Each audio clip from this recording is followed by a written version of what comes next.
post a few hours ago regarding Ollie Watkins. That said, the Telegraph are now suggesting that it's off and that Watkins isn't for sale. What's your latest understanding regarding a potential move of Ollie Watkins joining Manchester United this summer?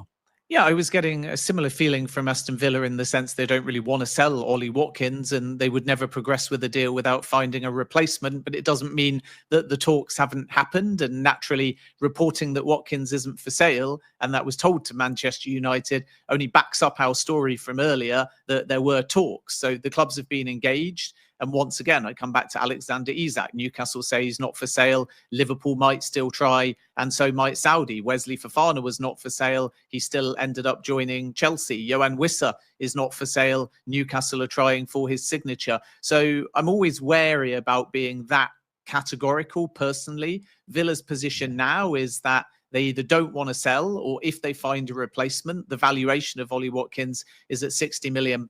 Manchester United will not move at that number, but later in the window, you can never say never. The price could drop, and Manchester United are not necessarily of the belief that they're totally wasting their time engaging over Ollie Watkins. So we'll have to see if it develops. We need to be respectful to Aston Villa, but not for sale now doesn't always mean not for sale in a day, a week, a month, and we have countless examples of that. And the most high profile is Alexander Isak. Several times when I've reported interest in Alexander Isak, it's been naturally shot down by passionate Newcastle fans who I respect, saying not for sale, not for sale, not for sale. But can a player keep being not for sale if that player wants a move? So with Ollie Watkins, we'll have to wait and see. I think Villa's position is quite genuine. He's going to be a tough player to prize away. And certainly if that number remains at 60 million, Manchester United are not going to move at this stage. But if the price drops, you never know.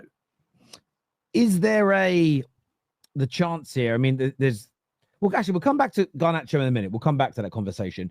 If the lap was plan A, Gyökeres plan B, Ekitike plan C, Watkins plan D, what's plan E for Man United as far as you're aware? If we can't get Watkins, who sort of does appear to be the next striker we're moving to, if we can't land him, are there other names that you could see the club moving towards starting conversation with in the coming days and weeks?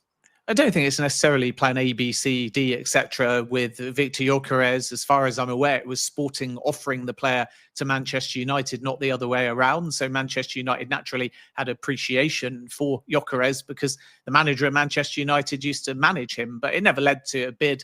And Manchester United sources insist they never planned on placing a bid. So I think that